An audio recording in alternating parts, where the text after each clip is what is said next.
Want to welcome everyone to the Utah Board of Water Resources Board Meeting, October 9th, 2025. I am Mike Davis, Chair, representing the Provo Drainage. We'll introduce the other board members, starting with Dale. Dale Buxton, representing the Bear River District. William Merkley, representing the Green River District. Blaine Ibsen, representing the Severe River System. Dana Van Horn, Upper Colorado River. Juliet Tennert, Salt Lake and Tooele. Tim Hawks, the Weber River Basin. Thank you. I'll note that Brian Steed and Spencer Jones are not here today, are absent from the board meeting. Candace, would you like to introduce staff? Great, thank you. I'm Candace Hasenjager, Director, and with us today as staff, we have Joel Williams, Shalane DiBernardi, Todd Stoneley is joining us virtually, Marisa Egbert, Russell Hadley, Tom Cox, Ani Baynard, Brad Caldwell, Jim Egbert, Jake Sarago, Jessica Chen, Rachel Shilton, Shannon Klaus taking our minutes. Thank you, Shannon. We also have a couple of folks from our AG's office, Sarah Schechter and Lance Sorensen, and then our AV, I have a couple of others. Steve Gregerson is here as well. And then our AV, Seth Majors and Carmen McDonald. And one more online is Ethan Stainer. Thank you. Thank you, Director. I will note that there were no public comments made online. And we do have a couple of guests with us present. We have Ben Winslow, Fox 13, right here. Thank you. Glad you're here. And I think it's Manuel Rodriguez, Fox 13 as well. Thank you. Thank you for being here. Okay, first item of business will be approval of minutes. Were there any corrections or edits that were noticed or requested on the minutes? If not, we'll entertain a motion. Mr. Chair, I'd move to approve the minutes dated August 21st. We have a motion by Councilmember Hawks. Is there a second? Mr. Chairman, I'll second the motion. Seconded by Councilmember Ibsen. Let's do a roll call vote. Oh, can I do a voice on this? Okay, voice vote. All in favor? Aye. Aye. Any opposed? Motion carries. Now we get down to the fun. Feasibility report, our first item on the agenda. I didn't mention, we do have a new board member with us. He was sworn in our briefing meeting, Dale Buxton, and then he introduced himself, but he's from the Cache Valley area. Anything you want to tell those in attendance? I don't know if I'll get in trouble for saying this, but go Aggies. I'm okay with that. Okay. Yeah. Okay. They're in Hawaii this week. That's right. It should be a good week for them. You should be down there encouraging them. I'll excuse myself then. Glad to be here. Glad to be a part. We're glad to have you. Thank you. Okay, first item on the feasibility reports will be RE 498, Veyo Irrigation Company. And we've got Russell Hadley here presenting for staff. Mr. Chairman, members of the board. Okay, the proposed project is located in and around Veyo, about 20 miles north of St. George in Washington County. The applicant provides water to about 40 shareholders through an open concrete lined canal irrigating about 476 agricultural acres.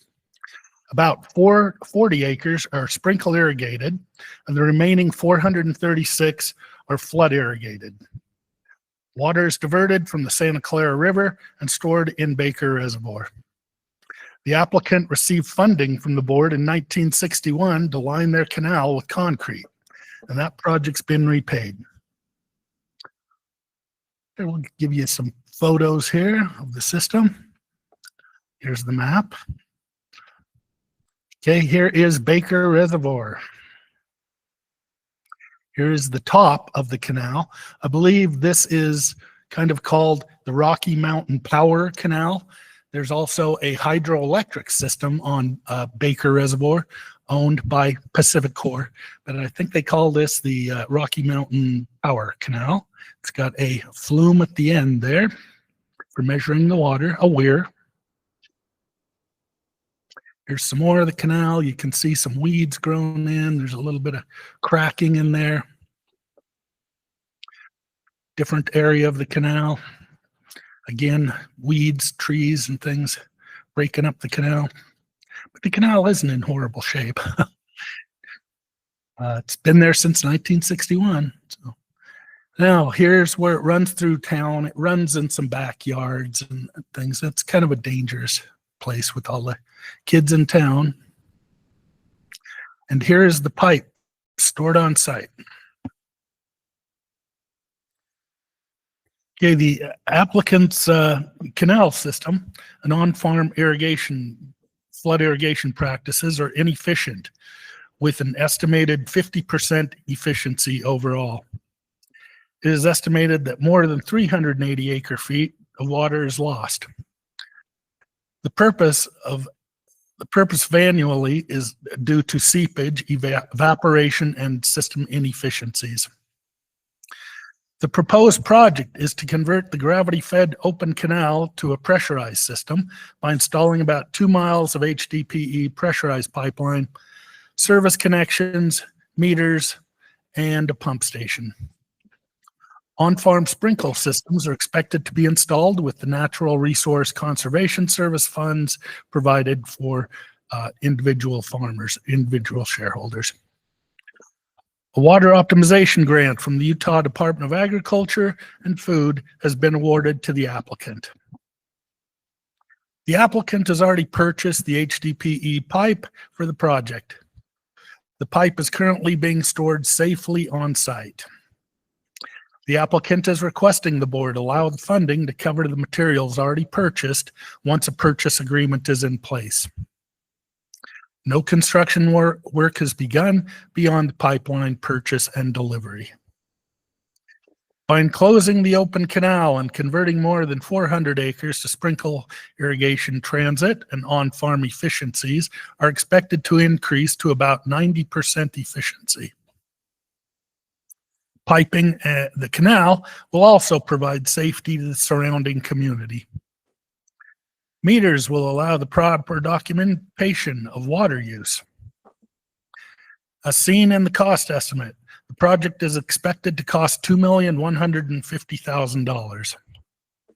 And as shown in the cost sharing and repayment, recommended cost sharing is the Board of Water Resources providing $990,000 or 46% cost sharing, a water optimization grant from the Department of Agriculture and Food at $950,000 for 44.2%, and the applicant providing $210,000. Staff recommends the board authorize 46% of the project cost up to $990,000 and that the project be purchased at 0% interest over 25 years with annual payments of approximately $39,600. That is staff's report. And we have online President Stuart Bowler, and I believe their engineer, Todd Gardner from Alpha Engineering, is also here. Welcome. Is there anything you want to add to the presentation before we go to questions from the board?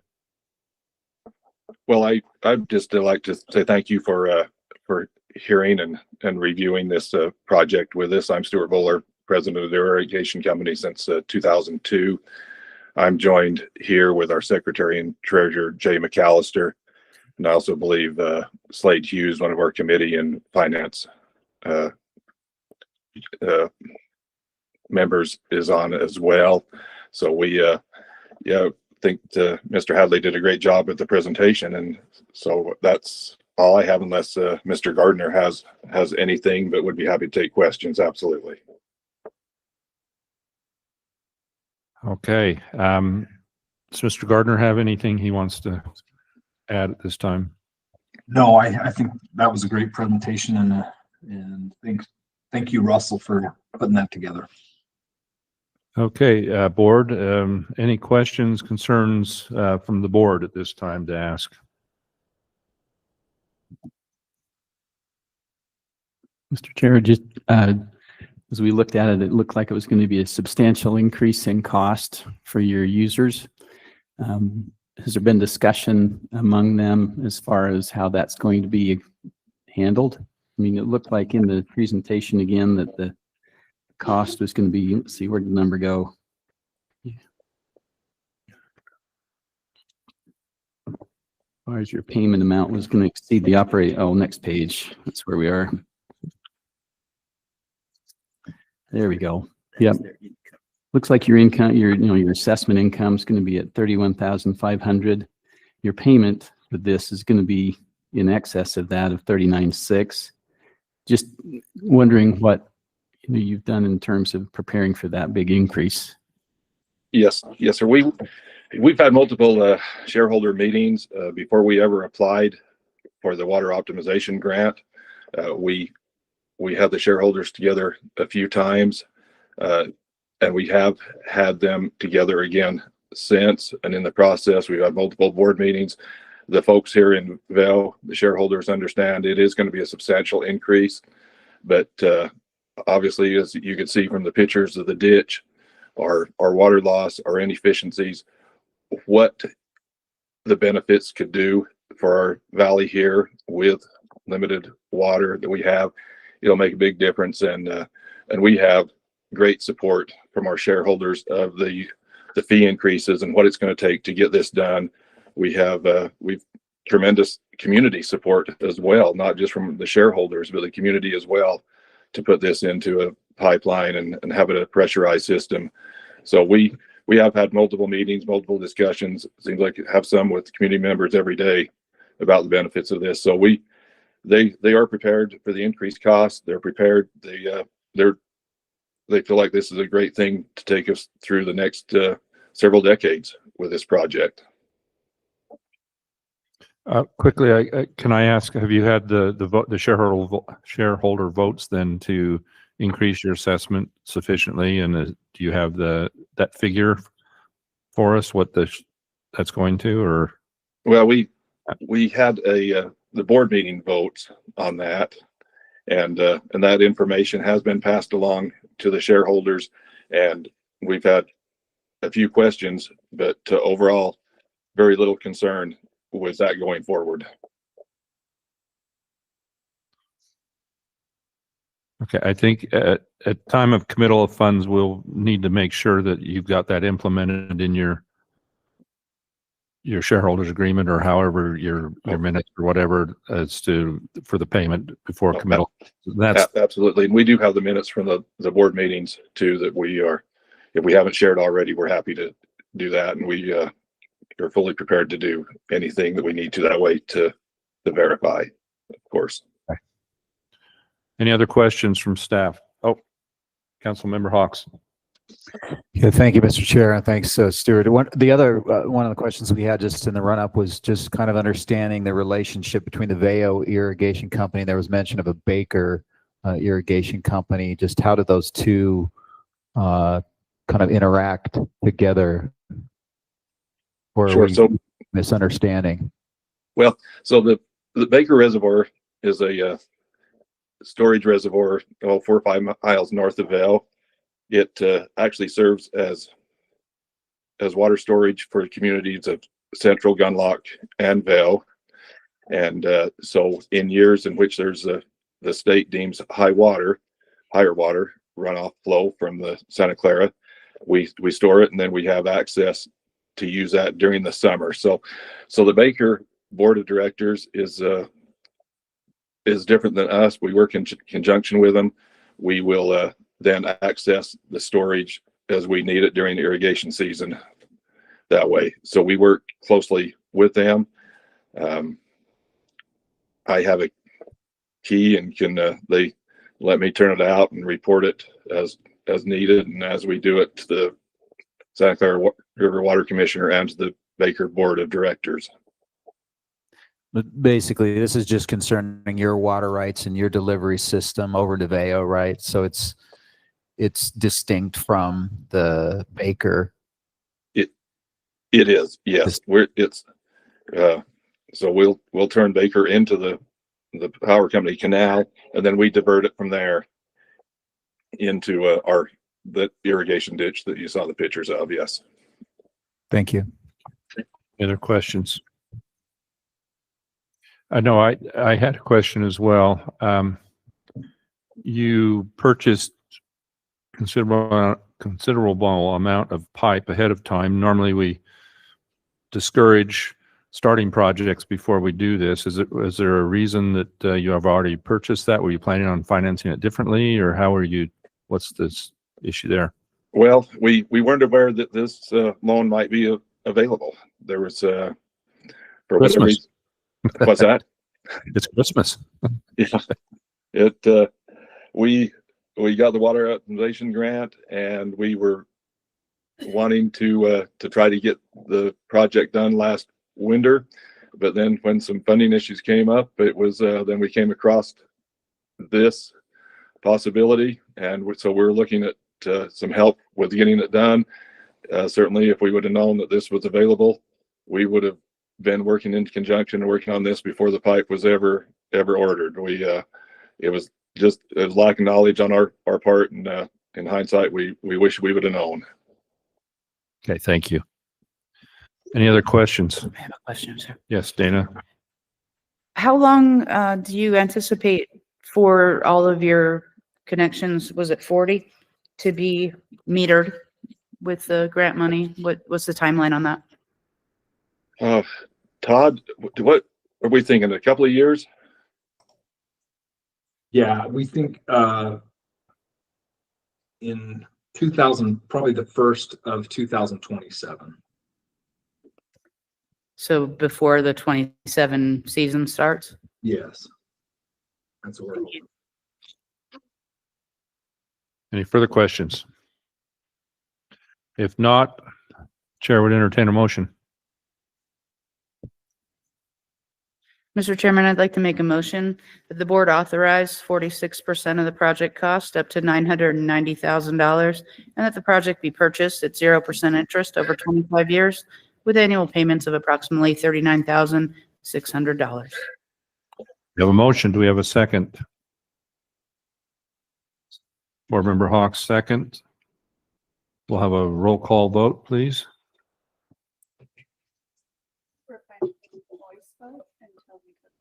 Oh, okay. Voice vote. All in favor? Aye. Aye. Any opposed? Motion carries. Thank you. Good luck Thank with you. your project. Thank you. Thank you very much. We We'll see appreciate it you in a greatly. month or so. 2 months. Thank you. Okay, next item on the agenda will be the RE 500 Smithfield Irrigation Company. Ani, you're representing their staff. Good morning, Mr. Chair, members of the board. The proposed project is located in and around Smithfield City in Cache County.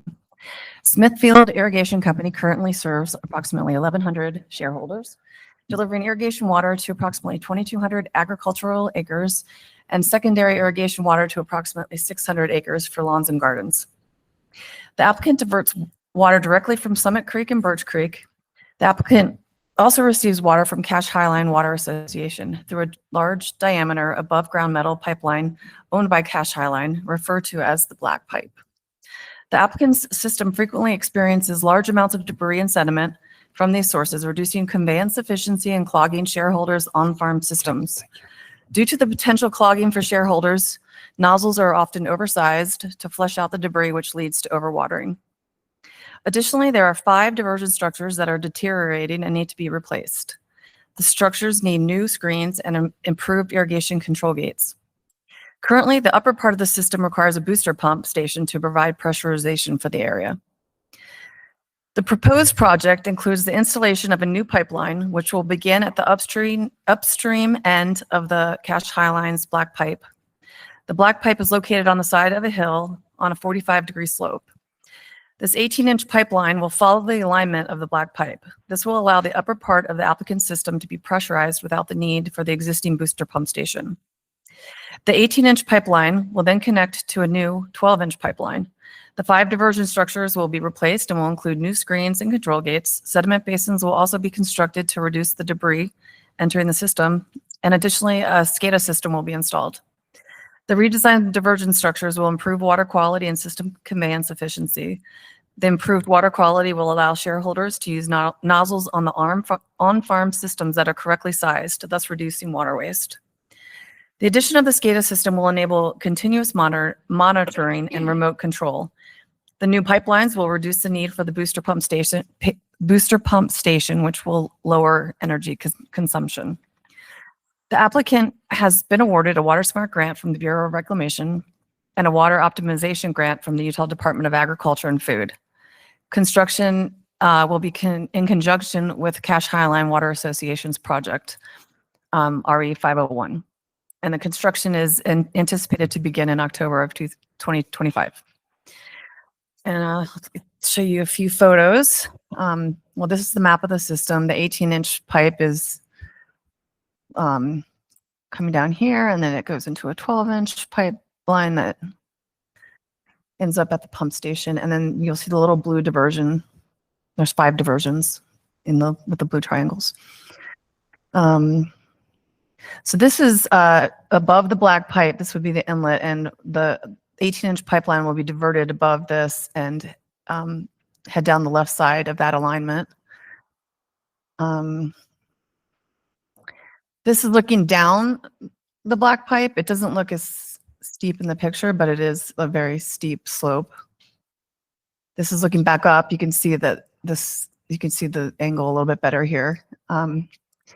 And so this is going to all be in Brad's project, RE 501. He'll discuss the renovation of that. This is the Three Creeks diversion. You can see they have a ladder as a bridge right now. That's going to be replaced. And all these, the weir, the sluice gate, that's all going to be, the concrete, everything's going to be replaced. And it's just some more pictures of Three Creeks. This is, oops. You can see how much debris gets caught up in the diversions in this picture. This is the Budge diversion, and this is going to have like a stepped weir to kind of dissipate the energy, and also all new gates and controls and things. This is one of the drum screens, and they're going to be placed on all the diversions except I think one might be a wire weir or wire screen. Wedge wire screen. And this is the pump house that houses the booster pump, which will be going offline, but will remain in place in case of emergencies. So here's the cost sharing. Board of Water Resources, $952,000. The WaterSmart grant of $1,180,000. The UDAF grant of $800,000, and then the applicant supplying $168,000 for a total of $3,100,000. Staff recommends the board authorize 30.7% of the project cost up to $952,000, and that the project be purchased at 0% interest over 25 years with annual payments of approximately $38,100. That is staff's report. Thank you, Ronnie. I will note that we have online visiting with us Pat Draper, Luann Hanson, and Stephen Wood. Would any of you like to add to the comments before we turn this over to the board for questions? Yeah, I don't really have anything to add. Well, the staff has done an excellent job of visiting with both our area board member Dale Buxton and explaining the project, as well as we have had on-site meetings with staff members, and so I think they've done a fabulous job of presenting our project. We look forward to being able to partner with the division on this project, and it's going to be quite the relief to both the Smithfield Irrigation and the Cash Highline to move forward with this, but if there's any questions, we would love to fill them. Thank you. We'll now turn it over to the board for questions. Mr. Chair, I just have one question, and I should have asked this during the briefing meeting. I apologize. So currently Smithfield receives their water through the black pipe. Is that correct? And with this project, they're going to lay a new 18-inch line parallel to that with a new diversion off of the open channel above that debris screen. Is there a way that they can still, well, I guess, so now they are not being delivered through the black pipe in the future. Are there other canal companies that are? I believe that the black pipe, the water that will be going down the black pipe just goes back into Summit Creek. So Pat, do you want to answer? Yeah.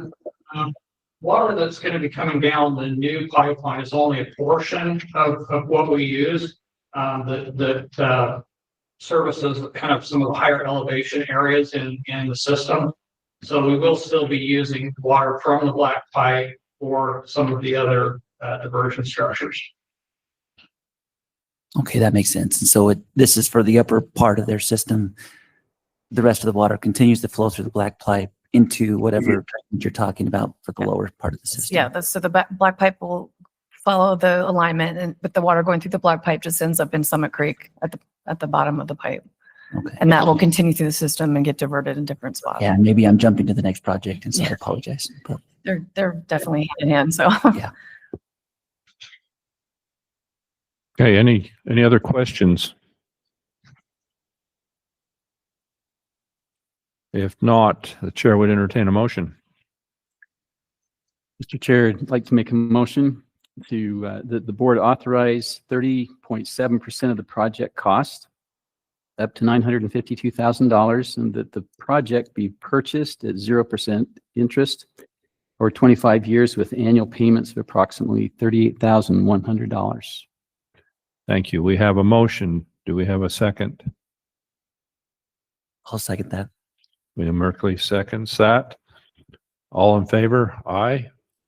Aye. Any opposed? Motion carries unanimously. Thank you. Thank you for joining us today. We'll see you in a couple months. Thank you for having us. We look forward to it.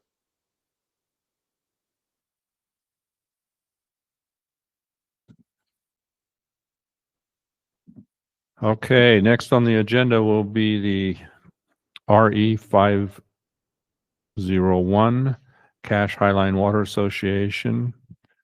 Brad Caldwell is representing our staff. Thank you. Mr. Chair and the board, thank you. This project comes from Cash Highline Water Association, RE 501, located in Smithfield City in Cache County. Water is diverted from the Logan River to Smithfield City to the project area where the black pipe is located.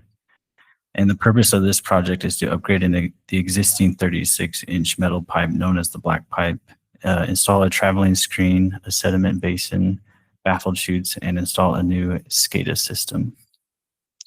Oh, there we go.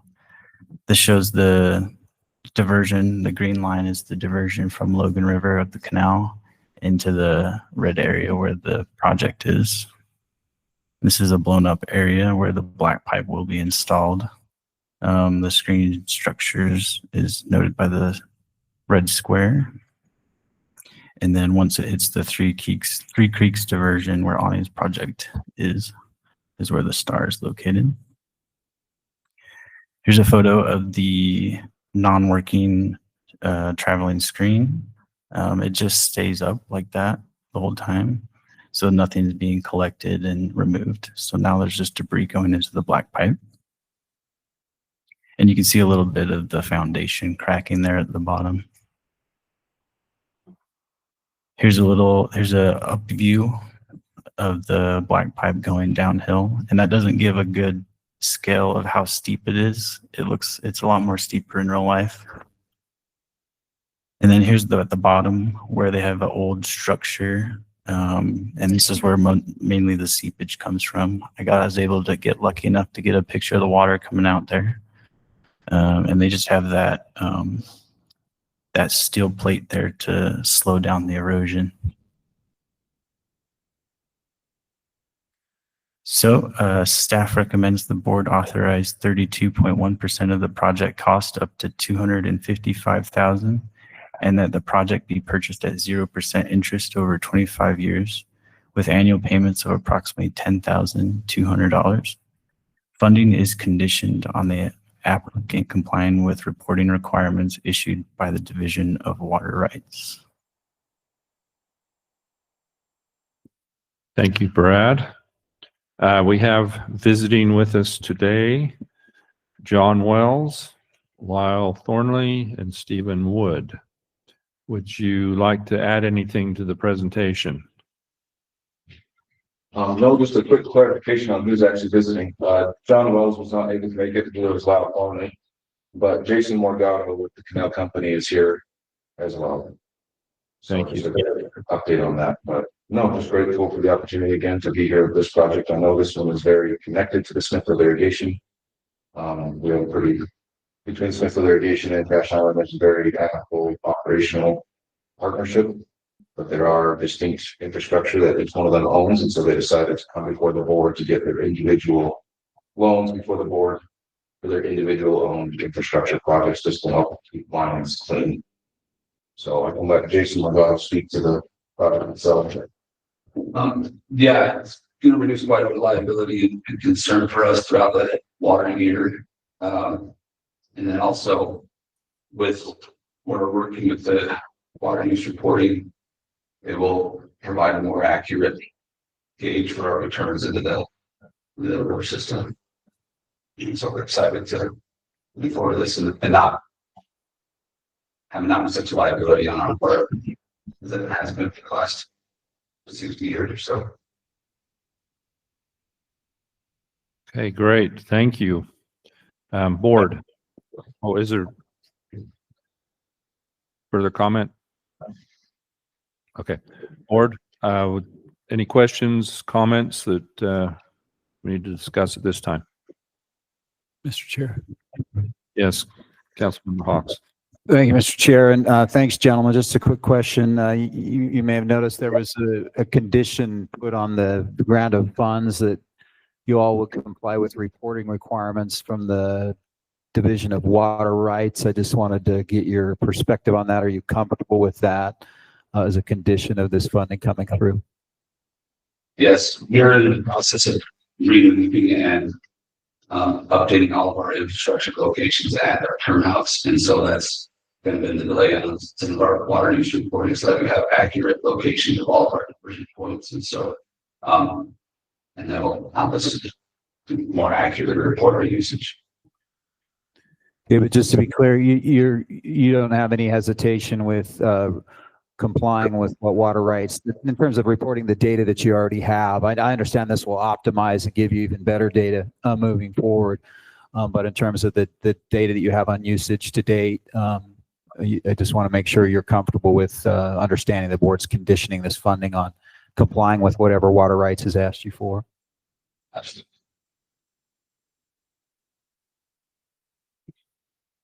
Okay, any other questions?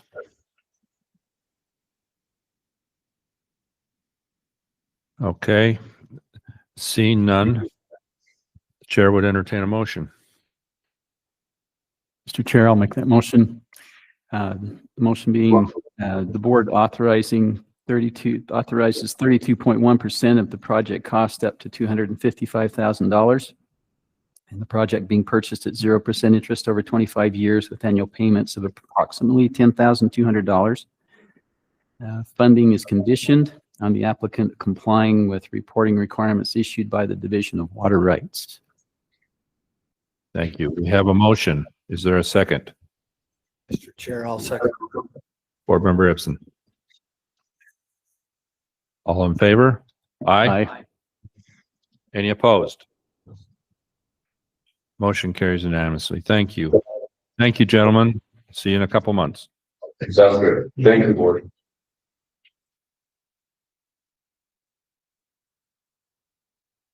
Okay, the next item we have on the agenda, special item RD 730, Mosby Irrigation Company, deferred payment, Uintah County. Tom Cox is representing staff. Welcome, Tom. Thank you, Mr. Chairman, members of the board. In 2004, the board committed funds for the construction of Red Wash Dam, which is located about 2 miles north of La Pointe in Uintah County. Additional funds were committed on 2 separate occasions after 2004, with the board providing a total of $7,592,000. The dam was completed in 2009 and is 80 feet high, 1,040 feet long, with a storage capacity of approximately 2,523 acre feet. The current funding terms state that the project will be purchased at 0% interest over 59 years, with annual payments increasing from $25,000 to $195,000. This year's payment is scheduled to be $92,500, and the applicant is up to date with their payments. The applicant, in conjunction with the White Rocks Irrigation Company, has attained grant funding from Water Smart grants from the federal government and Ag Optimization grant from UDAF to make improvements to their respective irrigation systems. The applicant's project is to install approximately 4,780 feet of 42-inch pipe to enclose its feeder canal, which feeds the Red Wash Reservoir. It is estimated that piping the canal will eliminate approximately 725 acre feet of seepage loss annually. The pipeline project, the applicant's part, is estimated to cost $1,160,000, and the applicant's cost share will be $116,000. The project materials have been procured, and construction is expected to begin this month.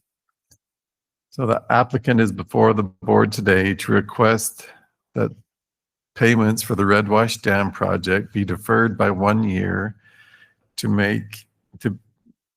enable to free up funds for the applicant to cover its cost share for the upcoming pipeline project. And the payments will resume, if the board agrees, in 2026. So if the board agrees to the request, the payments will still be, there'll be still 59 payments, but it'll be spread over the 60-year payment rather than the 59, because they'll have a reprieve for 2025.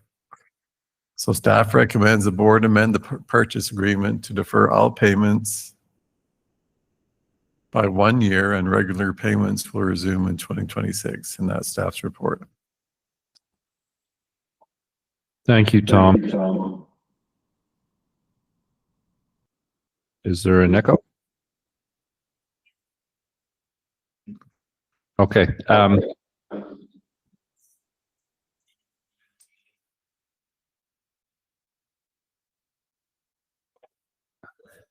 Have we solved the issue? Okay. We have joining us Chris Walker, Martin Huber, and Eric, is it Ruby or Rube? It's Ruby. Do you want to add anything to the presentation? I don't know, it just helped us where it's been a dry year this year. It helped free up some funds to pay for our project we have going on. It'll help us gain a little water we're looking at. Okay, thank you. Okay, board members, any questions, comments? Mr. Chair, I just wanted to make one comment. The Water Conservancy District, for which I'm the general manager, we are sponsoring the piping of the feeder canal for this reservoir. And I've had not a change of heart, but a little clarification since the briefing meeting. We're a little too close to this one, and so I would need to recuse myself from voting. Thank you, Councilmember Merkley. I'll be happy to make the motion. Chair's ready to entertain a motion. Mr. Chair, I'd like to make a motion that the board amend the purchase agreement to defer all remaining payments by 1 year. Regular payments will resume in 2026. Okay, we have a motion. Is there a second? I'll second. Seconded by Van Horn. All in favor? Aye. Aye. Any opposed? Motion carries unanimously. Thank you. Thank you very much. Thank you. Thank you.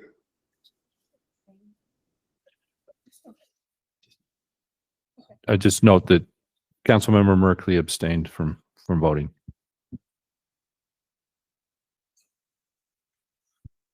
Okay, our next item will be a withdrawal item, RM 120, Weber Basin Water Conservancy District. And Scott Paxman is here. And, oh, yes, so this is for Weber Basin. They're withdrawing RM 120. In its September 2024 meeting, the board committed $4,886,700 in ARPA grant funds for the applicant to install 1,112 secondary meters. Subsequently, the funds were put under contract. This was the third contract for ARPA funds for the applicant. In an email on September 8th, 2025, the applicant indicated that the total number of meters to install is now 2,000 less than previously expected. As a result, they will not be using the ARPA funds from this contract and are releasing the funds back to the board. Staff recommends the project be withdrawn from further consideration by the board. That is staff's report. Thank you, Ani. Scott, do you want to add anything? Yeah, thank you, Chair and Council. Appreciate the opportunity. It's not very often we come and hand money back to the Board of Water Resources, so We love it. I thought I'd show up. Thank you. But That's something you want the credit for. Yeah, absolutely. Absolutely. So yes, about a month and a half ago, we were requested to review our need for all the ARPA funds, and we've done that. It was interesting because we have a lot of large HOA organizations in our district that we were serving irrigation water to. We assumed that every one of those residences in the HOAs would be metered. And come to find out there's a lot of association lands that were irrigated that were not tied to each residence. So they're common areas, in other words. And so most of the HOAs that we're serving will have 2 or 3 meters instead of several hundred meters. And so that was one of the reasons why we're not needing the funding for those secondary meters. So anyway, we greatly appreciate all the funds that we have been provided. It's been a huge effort. We've installed about 21,000 meters and have our final group of meters to be installed this winter, this off season, which starts like next week. And so we're anticipating to be wrapped up by midsummer next year. Yeah. Thank you, Scott. You've done a great job. And I think that the state has appreciated that you have somewhat led the way in meters to a large extent. And I think they're beneficial. And I think we're seeing the benefits of that now. So thank you. Absolutely. Very much. Yes. I think the meters they're a great water conservation tool when we can educate the end user on exactly what they're using and wake them up just a hair to realize that they're overusing that precious resource very much. So anyway, we appreciate it very much. Thank you. Any questions for Scott? Mr. Chair, just a simple clarification. When in the description, it talked to the funding was received for 1,100 meters, and then you did 2,000 less than you expected. There must have been other layers of that, I guess. Yes. Yeah, that was a little confusing. So yeah, overall, we had almost 25,000 meters. Okay. There were several grants that were given to us. That makes sense. And we actually installed, I can't remember what we installed before legislation even came about offering that grant funds. So anyway, it is a little more confusing than that. Okay, thanks for the clarification. Any further questions? Not, the chair would entertain a motion. Mr. Chair, I move that project RM 120 be withdrawn from further consideration by the board. We have a motion. Is there a second? Thank you, Juliet. All in favor? Aye. Any opposed? Motion carries. Thank you so Thank you. much, Scott. Thank you for being here. We appreciate you.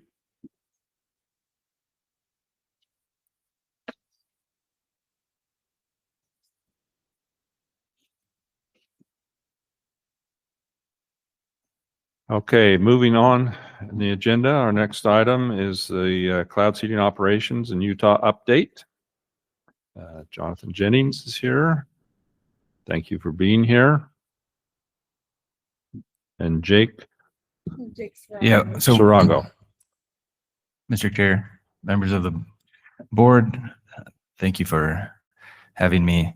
The very first thing I should point out is I am not the man who you really want to hear from, which is Jonathan Jennings. The one here is the one we want to hear from. Thank you. I'm an engineer and work in the hydrology and modeling section. Jonathan is a meteorologist who runs the state cloud seeding program. So all the really good questions you have, I'll note those down and have him respond to you. He did mention that you would be able to answer any of them that we asked. Not correctly. I don't think he had it. Okay. Well, I'll give a brief. Oh yeah, sorry. Okay. I'll talk briefly about some highlights from last year and then discuss what is planned for this upcoming winter. So as we go into winter, this is a reminder of what we saw last year. This is a map of the major contributing areas where snowpack is measured. We show numbers of the peak median.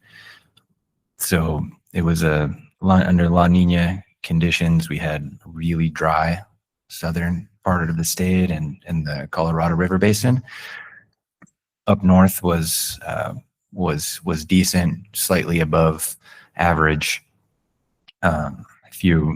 We had some pretty good storms in November, and then we had almost nothing until February. So we're off to a great start this water year. Hopefully it's not a repeat of last year's pattern. Another thing about last year was that the summer and fall were dry, and so soils in the watershed were dry. So even though we had nearly average snowpack, slightly above most places, northern Utah, we had below average stream flow. This last big storms, another storm coming, system coming in this weekend, soil moisture levels are up, which is a great way to go into the winter. This map shows all of the primary target areas for cloud seeding activities.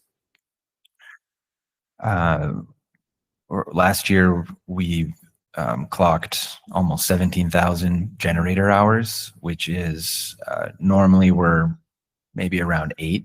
So we doubled the amount of generating time. Generating time is a way to measure just how much cloud seeding is going on. So that's a really big number. We also conducted the first experimental seeding with unmanned aerial vehicles in the country. That was done up in Cache Valley. We have 120 remote generators were active last year. This is just a bullet point and a number, but this makes us the largest remotely operated program in the world. no one's even close to this number of generators, and we'll have 190 out next year.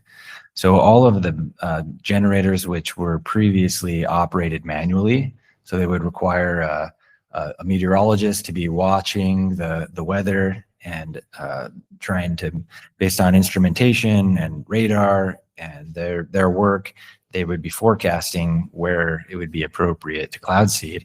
They would have to contact someone who had a generator on their land, or not on their land, but they would have to contact someone who would then travel to turn the generator on, and then eventually sometime they would go and turn the generator off. So there were a lot of operational challenges in that system. And so we're working to replace every manual generator with a remotely operated. And so that can be that can be done various ways, but basically it moves the control to the meteorologist. So the meteorologist can be watching the forecast and in real time turn the generator on and turn the generator off. So it can save us a lot of material. It can be really efficient in running the generators.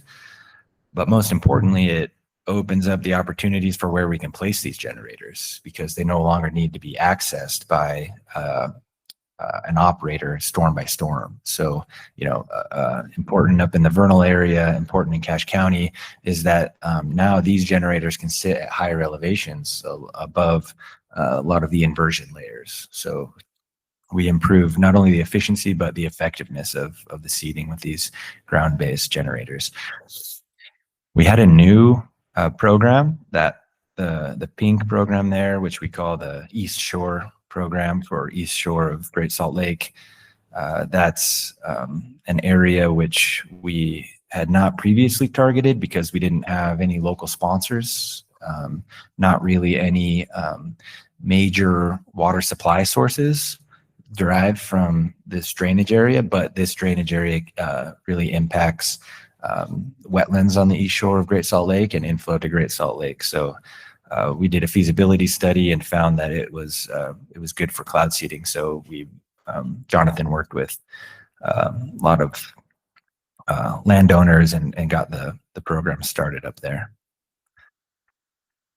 I guess Jonathan's not here, so I can talk a little bit about him. I think he's done an effective job. When I show the budget here, you'll see. I'll go that way, show the budget. So lastly, about last season, we had some of the accomplishments. We had some instrumentation for measuring important climate variables to help us be more targeted and effective with seeding. We got 3 radiometers and have placed those throughout the state. That was from federal funding through the Bureau of Reclamation. We have 3 icing rate meters. Both of those instruments are used to measure liquid water, supercooled liquid water in the cloud, and then working on a gap filling radar project, which is smaller radars that are designed to go in between where we have existing radars, but a lot of gaps because of mountains. We lend a lot of support to Emory Water Conservancy District, which has which runs a cloud seeding program. We initiated an extensive, large, state-of-the-art research program, which I'll talk about later, and then conducted cloud seeding evaluations where statewide average is 10.4% increase in snowpack.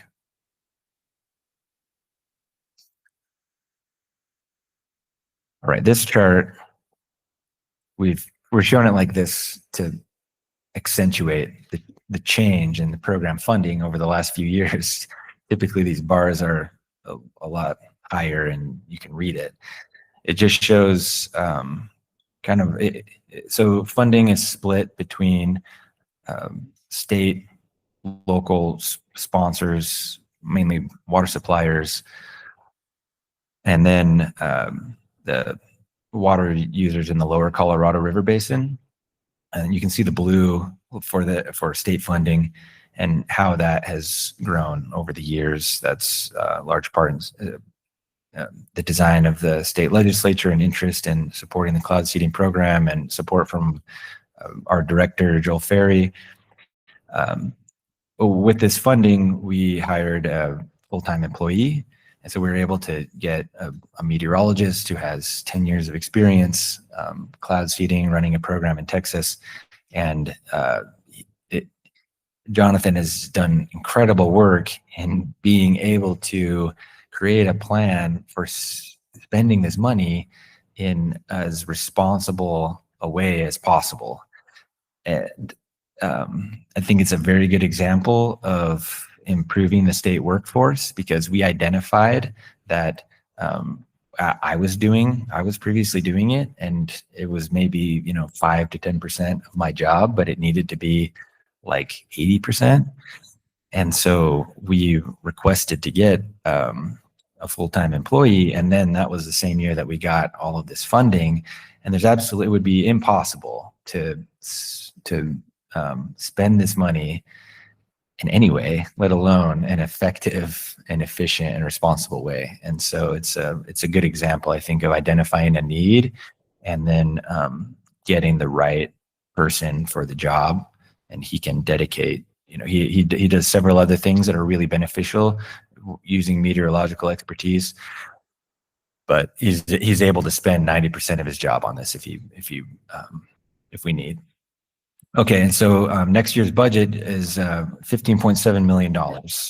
Majority of that is going towards infrastructure, remotely operated generators. 3.5 million was a special allocation from the legislature for a Bear River program, an interstate program, and then 2.25 million for the research program.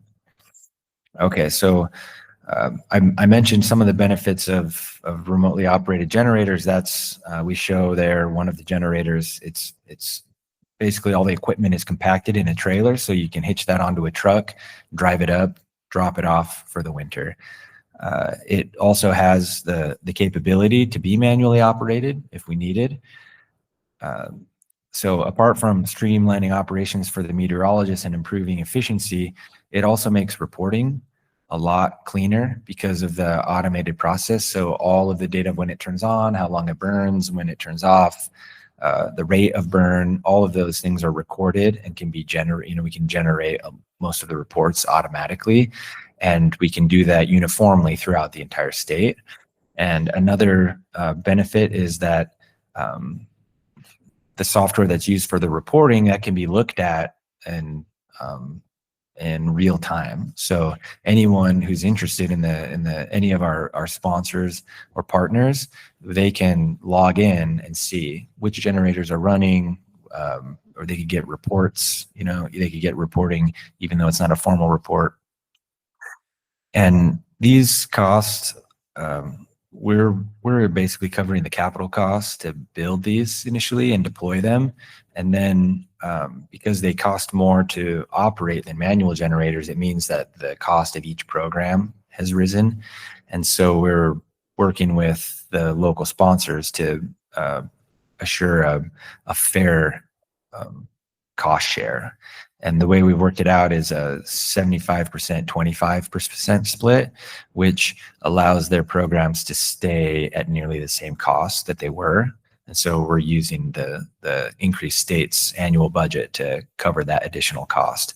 And we're working with them to figure out how to make that sustainable into the future. Okay, expansion of the drone program. We had water suppliers in the Fillmore, Moab, who contacted us and are interested in this program. So we're working with them and the contractor who operates this Rainmaker to establish a drone program in those areas, also in the Camas Valley. And the way these work is, if you're interested, we could take you out to see the testing area up in Cache Valley. Utah State's doing a lot of that work together with Rainmaker. But the way they work is, in a sense, like they can be a really tall remote generator. So where the remote generators are at a fixed elevation, these can rise in altitude. So they stay in one position, but they can rise in elevation depending on the weather system.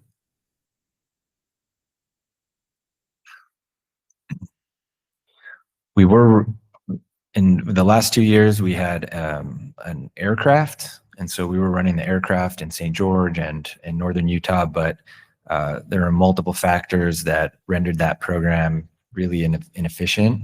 And so to save money and to be more effective, we're not having an aircraft program this year, but we will be. But that's where the drones can come in really handy. And this graph is showing the area.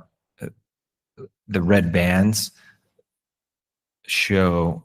Okay, well, first the colors are showing where the liquid water is available in the different altitude. And so the yellow areas are basically the prime areas for cloud seeding. And the red bands show where the aircraft can go, because the aircraft has to be above certain landforms. But also you can see once you start getting high, there's no good area for seeding.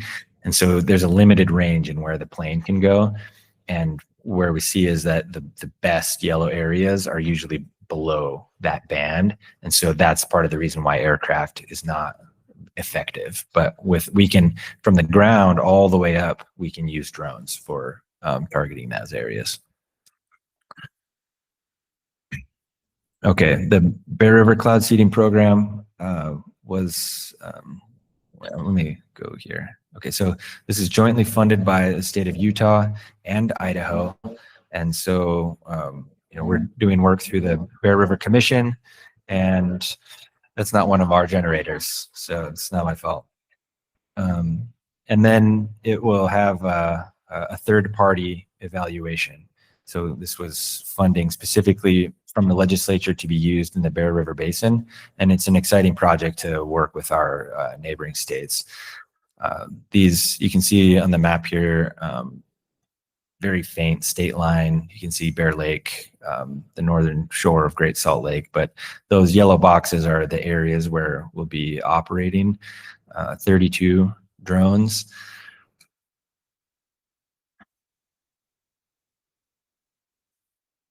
Okay, moving on to the research program. These are all the entities that are involved.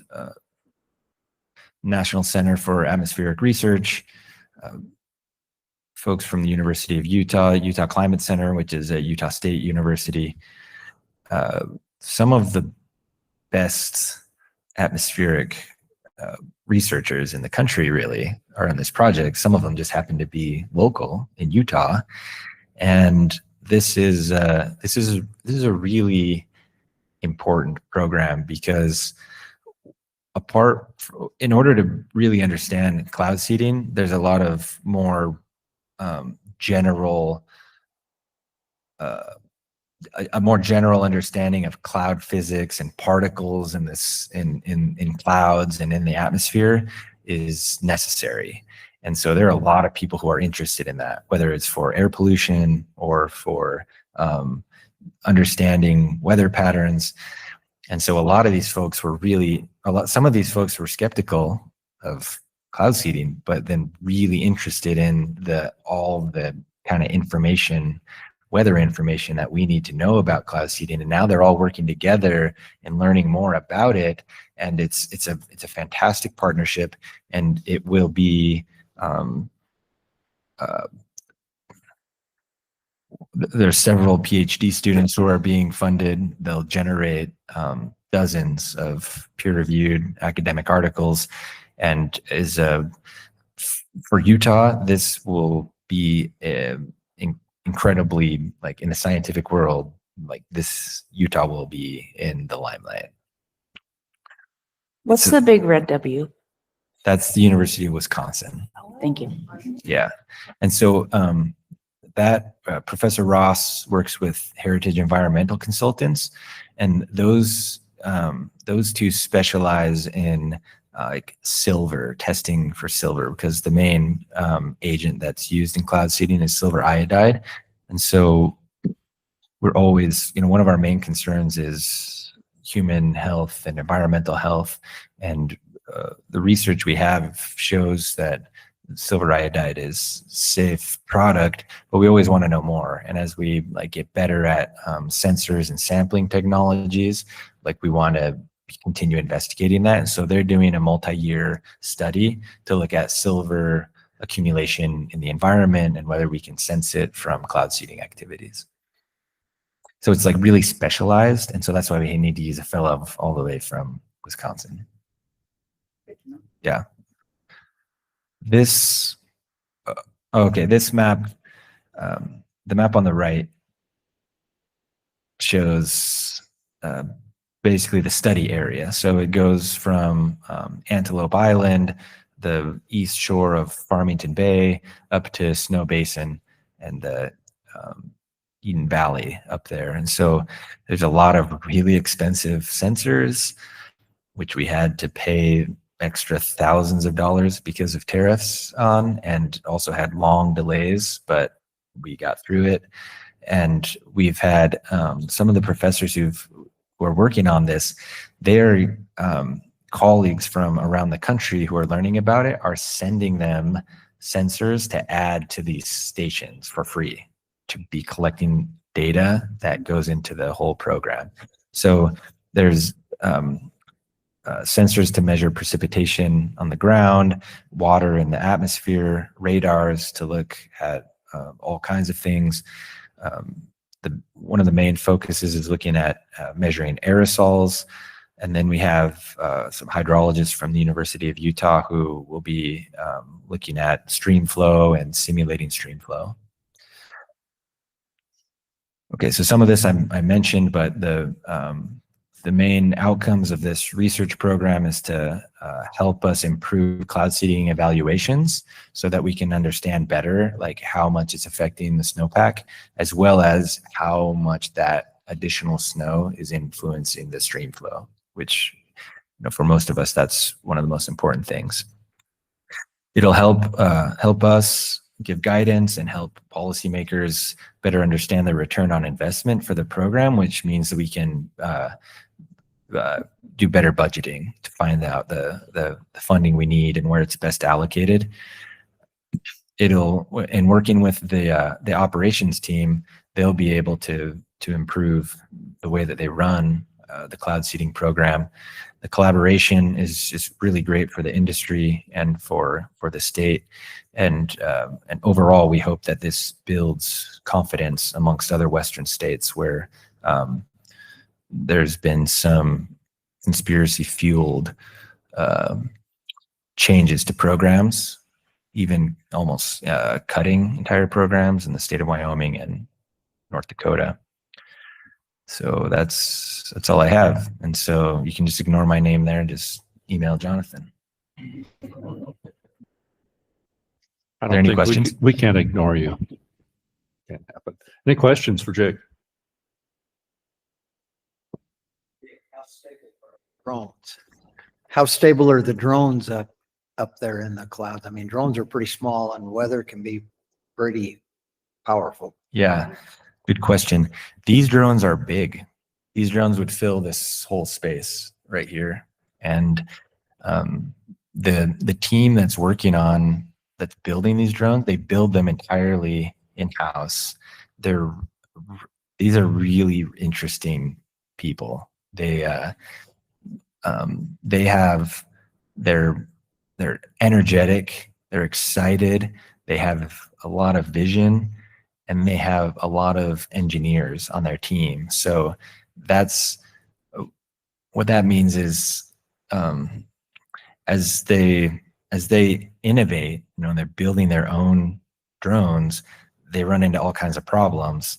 And because of the team of engineers they have, they're excited to work on solving those problems, and they do it pretty quick. So there's, just innovations that are unique to how they're trying to use them, and they're just overcoming these challenges. So they're really stable up there. And yeah, we could get you out to see them. They have a warehouse in this downtown, or by the airport. Just one thing I would add to that, Mr. Chair. With the drones, what I learned is that they don't go up there and fly around. They go up there and seed from a stationary point. So if they get iced or anything, they just bring them back down. So it's not like they're flying around. They just go up and then come back down, switch out some batteries and do it again. Right, Jake? Yeah. And they've actually designed, because icing is one of the key, factors to limit the ability to, one is the altitude and also the duration that they can be up there. And so they've created mechanisms on the drones to do de-icing. Yeah, that's cool. Cool. Okay. Any other questions? It's very interesting. We wish you great success. Thank you, sir. Tell Jonathan we missed him. Oh, sorry, Tim. I was just saying, Jake, there's just an irony that you're icing on the one hand and de-icing on the other.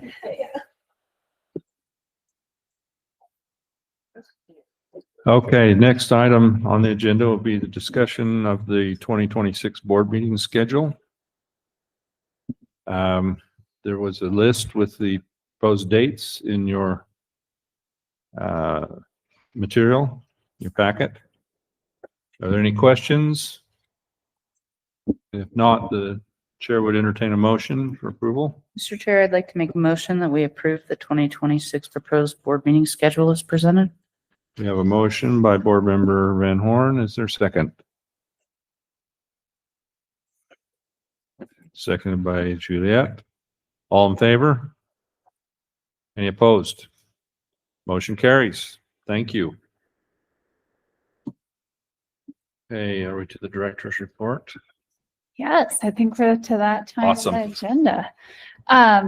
Well, really excited to be here. I still can't believe it's October already. It feels like this year has just flown by.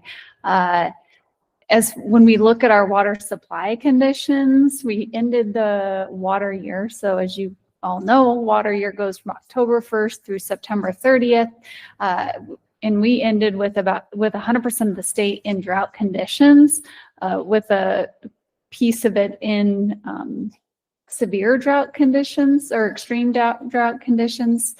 Our reservoirs ended up about 60% of capacity, which is higher, about 6% higher than median for this time of year. So even though our reservoirs dropped significantly during the time period or during the irrigation season and the summertime, they're still higher than average.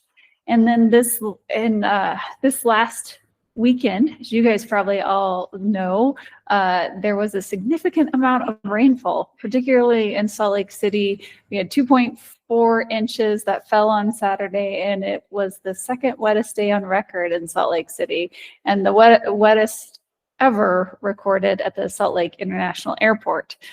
We did see some snow up in the mountains at Brighton and Alta. They reported around 8 inches of snow. And though we saw Great Salt Lake and other reservoirs caught some of their water, the real benefit of it is improving our soil moisture for next year, where 95% of our water supply comes from our snowpack. So ended up not terrible when you look statewide. We are also in the midst of updating the state water plan. We have been doing water talks, which I sent you out a list earlier, at the end of our last board meeting. I sent you an email with all the water talks. We have 4 remaining, one in Weber River, Uintah, Kanab Creek, Virgin River, and the West Colorado. And then we're working closely with our partners to prepare initial draft by January 1st, or the beginning of January, I should say, to be able to review, get out to our agency partners, and then go through all of those edits and then send out a public draft in the summer to have a completed draft by December 31st of 2026. So a lot going on there. As far as conservation, our landscape incentives and rebates are slowing down for the season, and the conservation section is reviewing materials and creating additional materials for the fall and winter months. We are opening a new period for what we call the transparent water billing grants. And so these are grants that we provide out to water suppliers to help provide, I'll say, smart billing to their customers. So that is open October 20th and will be closed December 19th. So spread the word within your areas if anyone is interested. We're also working, we were able to provide some grants for advanced metering infrastructure. So AMI, the application is live on our water conservation website, and we'll be accepting applications through December 1st. So really trying to, yes, metering is important, and is there a way through technology and AMI that we can have better reporting to our customers and better information for our managers. And then also we have a multi-agency general plan team. So this includes representatives from the Division of Water Resources, Division of Drinking Water, as well as UDAF on the requirement for cities to include water in the general plan, a water use element into the general plan. And so they've been busy reviewing and commenting on plans. These all have to be done the end of this year. All of the general plans have to have this water element included in them. And then we also provided, if I'm remembering correctly, about $500,000 in grants across the state to help facilitate those that needed additional support in developing those plans. So exciting to see that coming up pretty quick here. December 31st is that deadline. And then I was talking to Shelby. I had the opportunity to go down to the Uintah Summit this last couple of days, and Shelby Cooley, our conservation team manager, was talking to me about how this was a banner year. I think she said we had 57 outreach events in 2025 up till like next Monday. I think she counted some that are happening this weekend. Last year we had like 26, so we've more than double our outreach events. A lot of that, a good chunk of that is coming from all the state water plan outreach events and some other ones, but it's had a big year for outreach. So excited for all the work that my team is doing to get out into the communities and to improve that. You heard a great update from our cloud seeding guru, Jake Sarago, and don't let him fool you. He has been working on cloud seeding for a long time and has been doing a great job, and we're super grateful for Jonathan. As far as the Great Salt Lake Basin Integrated Plan, I have some really exciting news. After a very longer than I wanted process, the Bureau of Reclamation has finally contracted with Hydros and Precision Engineering to develop the Riverware model. Jake and Laura have been working diligently over the last year on trying to prep it. That just federal contracting process takes way longer than I thought. I thought the state process was bad, but that was something else. In addition to that, the division was able to contract Envision Utah to help facilitate the planning and communication side of things. So they'll be hosting some workshops that are anticipated in early 2026. So excited to see that. There's been a lot of work on the Great Salt Lake Basin Integrated Plan project. But feels like it's really taking off now. So that's exciting. As far as the Unified Water Infrastructure Plan, we have been working with the relevant agencies, and that includes not only the Division of Water Resources, the Division of Drinking Water, and the Division of Water Quality to develop the ranking and prioritization process, the kind of draft process. We're going out to the public to gather public comment on this prioritization process.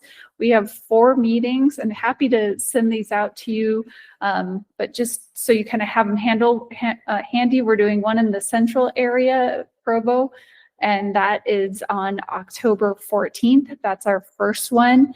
We're doing one in Duchesne, which is on October 16th. They're all in October. And then we have one in Brigham City on October 21st, and then one in Cedar City on October 30th. So we are working very hard to do this public comment process. We still have to go through the formal rulemaking process and that formal 40-day public comment period. So this isn't the end of the opportunities for people to comment.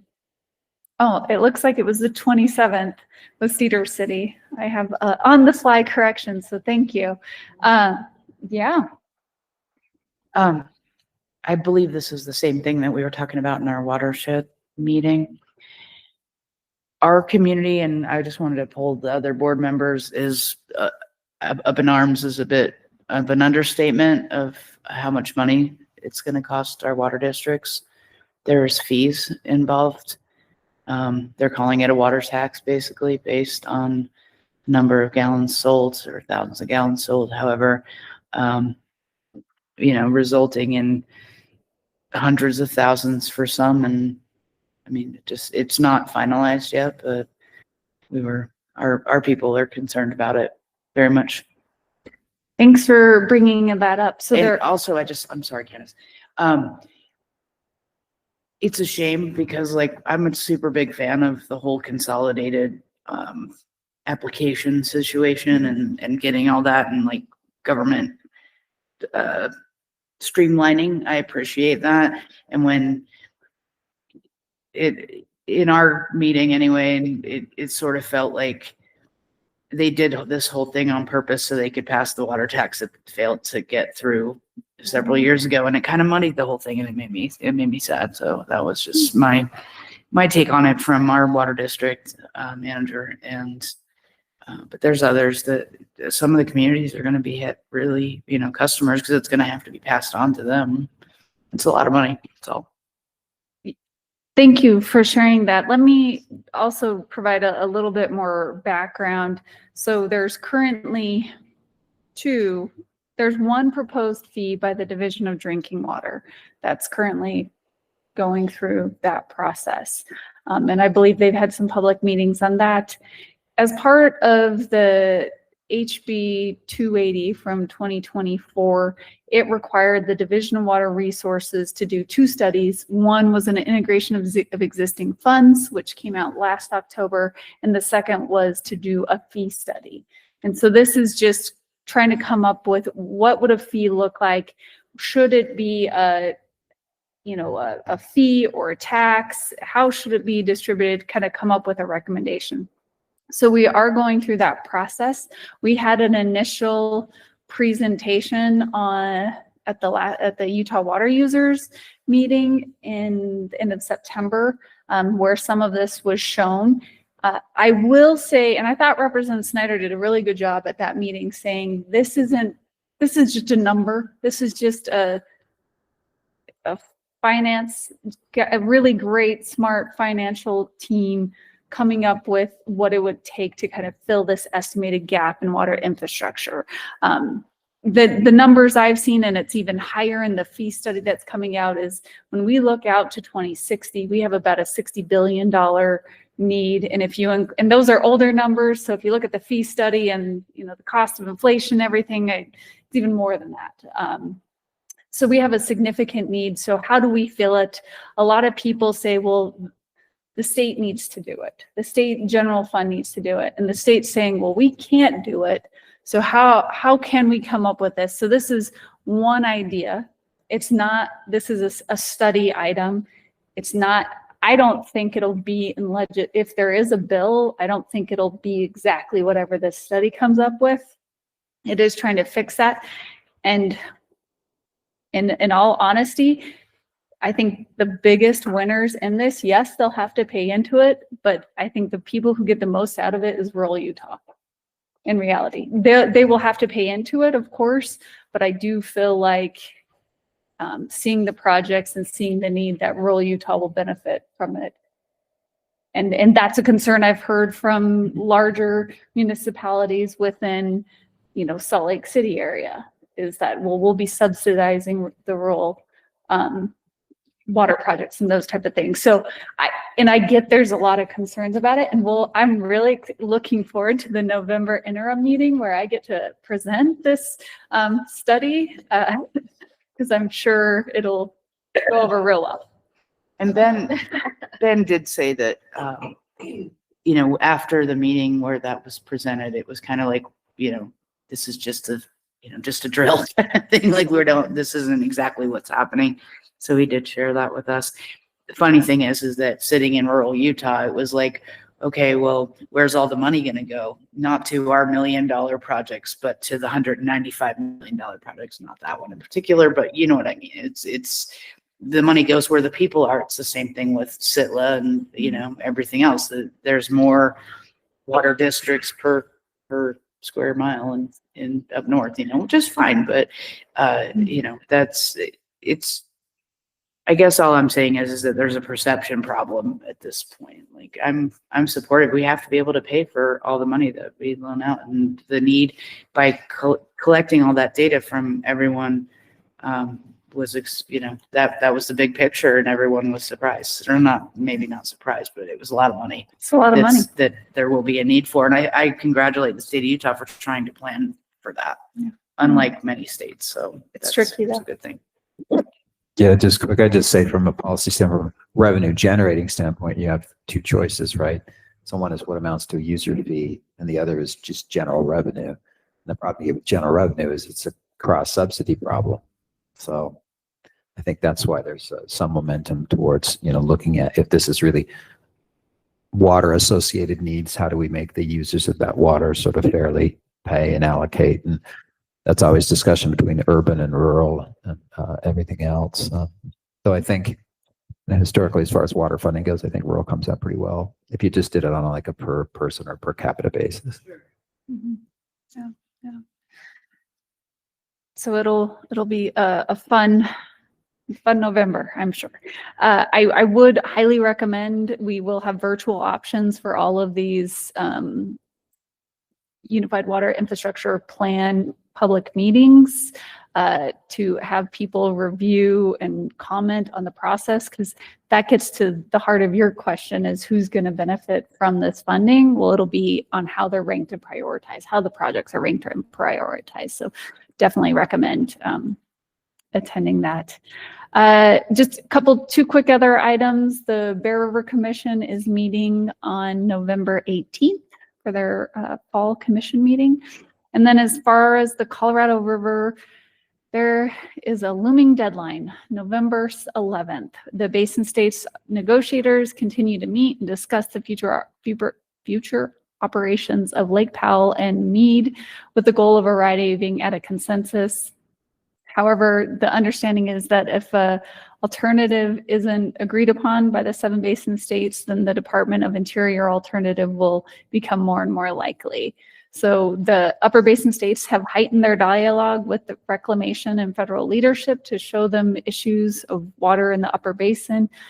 So it's a tough one. We have kind of this November 11th deadline of coming up with agreement in principle. The next deadline would be February 14th, where we have to have everything ironed out. So it's coming up here quick. And then the Colorado River Salinity Control Forum will hold its fall meeting at the end of October in Pasadena, California. So that'll be one of my last big trips of the year. I guess there's still Las Vegas in December, but I've been traveling a lot for a lot of different meetings, including the Western States Water Council meeting. I went down to St. George to meet with Washington County Water Conservancy District, as well as the Kaibab tribe. And then I also have been to Nevada to visit Walker and Pyramid Lake to see how other states are handling their saline lake issues. So it's been a little bit of a whirlwind, but we're getting through it. So that is the director's report I had for you. Happy to answer any questions.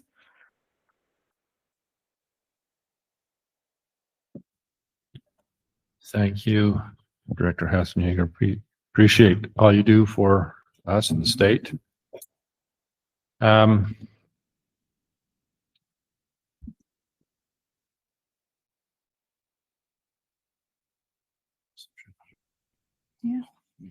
Or I just see the next item. She's got something before we close this. Right. Okay. All right, Sarah, go ahead and Good morning. We're here from the AG's office to give you an update on the Great Salt Lake litigation, and we would propose that that take place in a closed session. okay. We have a proposed closed session. Mr. Chairman, I'd make a motion to close the meeting to discuss pending litigation pursuant to Utah Code Section 52-4-2051C. Okay, this will facilitate a roll call vote. Need a second. Oh, we need a second.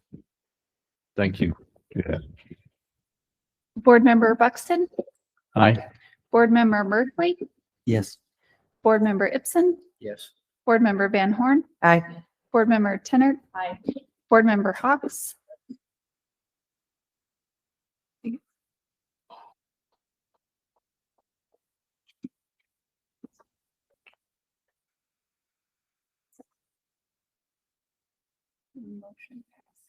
And we're just waiting for Seth to let us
Thanks, Lance. Carmen, we're ready to come back. Okay. Thank you. And then the last. You're live. Closed the meeting, the whole thing. Okay, welcome back, everyone, to our meeting. I will mention no action was taken during the closed session. That completes everything unless there's any questions from the board. If not, we would entertain a motion to adjourn. Chairman, I make that motion. Second? All in favor? Aye. Meeting adjourned.